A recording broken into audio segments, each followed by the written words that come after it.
السلام علیکم ورحمۃ اللہ وبرکاتہ۔ آج میں آپ کے سامنے سورہ فاطر کی آیات نمبر 40 اور 41 کا ترجمہ لے کر حاضر ہوں۔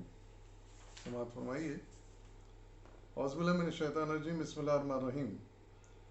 اے نبی، ان سے کہو، کبھی تم نے دیکھا بھی ہے اپنے ان شریکوں کو جنہیں تم خدا کو چھوڑ کر پکارا کرتے ہو؟ مجھے بتاؤ، انہوں نے زمین میں کیا پیدا کیا ہے، یا آسمانوں میں ان کی کیا شرکت ہے؟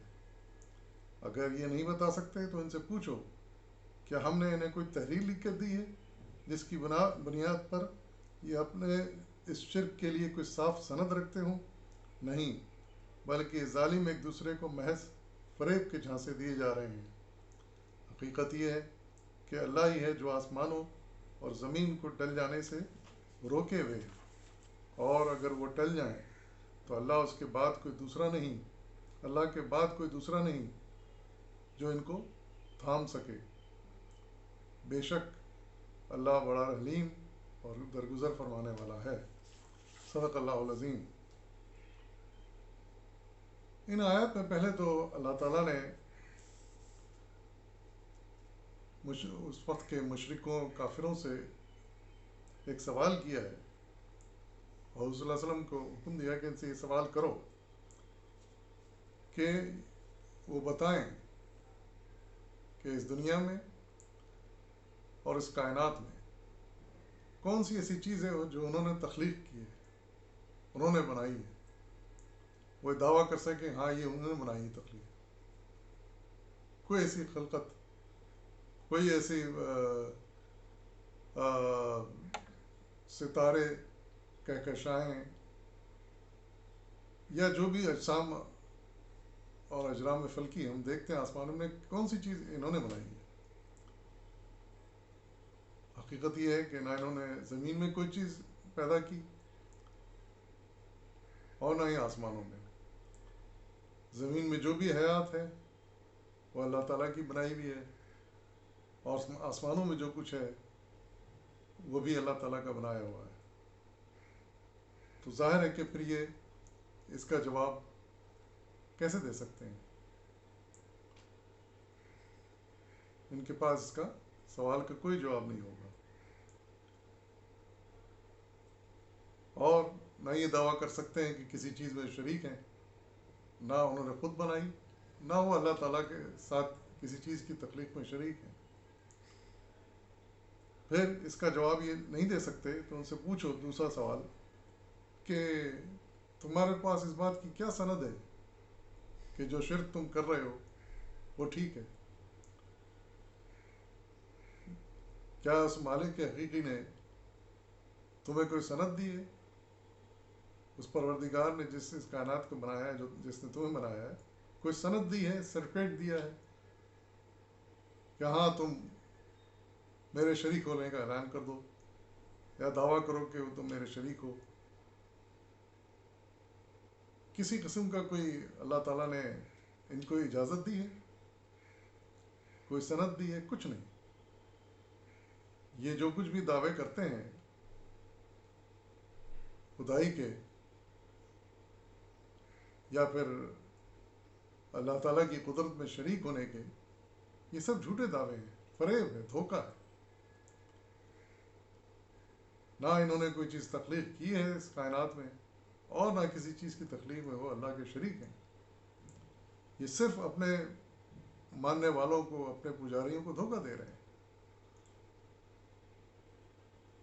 اور جو ان کے پجاری ہیں، جو ان کی بات مانتے ہیں، جو ان کے کہنے پر چلتے ہیں، ان کی بات کرتے ہیں، وہ ان کو دھوکہ دے رہے ہیں۔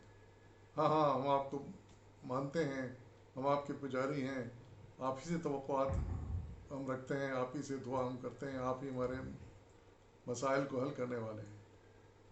یہ کہہ کے یہ اپنے جھوٹے معبودوں کو دھوکہ دے رہے ہیں، اور جھوٹے معبود یہ کہہ کے ان کو دھوکہ دے رہے ہیں کہ ہاں ہاں ہم تمہاری ہر ضرورت پوری کریں گے، ہر دعا سنیں گے۔ تو اس طریقے سے اللہ تعالیٰ ارشاد فرما رہے ہیں کہ ایک دوسرے کو دھوکہ دے رہے ہیں، اس میں حقیقت کچھ بھی نہیں ہے۔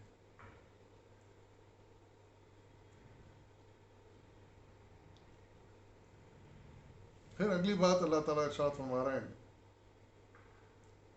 کہ یہ تخلیق چونکہ اللہ تعالیٰ نے کی ہے، زمین کی بھی اور آسمانوں کی بھی، یا آسمانوں میں جو بھی چیزیں پائی جاتی ہیں، اجرام فلکی یا جو بھی تخلیقات ہیں آسمان کے اندر، سورج ہیں، چاند ہیں، اور دوسرے ستارے سیارے ہیں، یہ سب اللہ نے تخلیق کیے ہیں. تو وہی ان کا نظام کو بھی چلا رہا ہے. زمین کو اس نے تخلیق کیا ہے تو اس زمین کے نظام کو وہی چلا رہا ہے. ایک حساب سے زمین اپنے محور کے گرد چکر لگاتی ہے، ایکسس کے گرد چکر لگاتی ہے، 24 گھنٹوں میں ایک چکر اس کا پورا ہوتا ہے. اسی سے دن رات بنتے ہیں. اور یہ سورج، اس کے گرد پھر زمین گھومتی ہے تو موسم بنتے ہیں، ماہ و سال بنتے ہیں. اور پھر آج کی یہ لیٹسٹ دریافت ہے کہ یہ سورج بھی اپنی جگہ قائم نہیں ہے، بلکہ وہ بھی کسی سمت میں چلا جا رہا ہے اپنے اس پوری کہکشاں کے ساتھ. کہکشاں سے مراد یہ ہے کہ اس کے جو سیارے اس کے اطراف گھوم رہے ہیں، ہم جانتے ہیں کہ 9 سیارے اس کے اطراف گھوم رہے ہیں. تو یہ ایک پوری کہکشاں ہے جس کا نام ملکی وے ہے. تو یہ اپنی اس کہکشاں کے ساتھ ایک سمت میں چلا جا رہا ہے. یہ سائنسدانوں کی جدید ترین دریافت ہے. تو یہ کس حساب سے چل رہا ہے، کس حساب سے جا رہا ہے، کس سمت میں جا رہا ہے، یہ اللہ تعالیٰ نے مقرر کر دیا ہے. یہ اسی کی مقرر کردہ نظام ہے. اور یہ ایک بہت بڑی سائنسی حقیقت ہے کہ یہ اس نظام میں جو اللہ تعالیٰ نے زمین اور آسمان اور سورج اور چاند کا قائم کر دیا ہے، اگر ذرہ برابر بھی ڈھیل ہو جائے، یعنی جیسے یہاں الفاظ استعمال کیے گئے، اگر یہ اپنی جگہ سے ٹل جائیں، اپنی جگہ سے ہل جائیں، یعنی جس حساب سے اللہ تعالیٰ نے ان کو مقرر کر دیا ہے اس حساب سے ہٹ جائیں گے، زمین زیادہ تیز چکر لگانے لگے اور اپنا مدار یعنی سرکل چھوڑ کر اس سے باہر نکل جائے، سورج اپنا زمین کے قریب آ جائے، چاند اپنے سرکل سے باہر نکل جائے، تو یہ سارا نظام درہم برہم ہو جائے گا.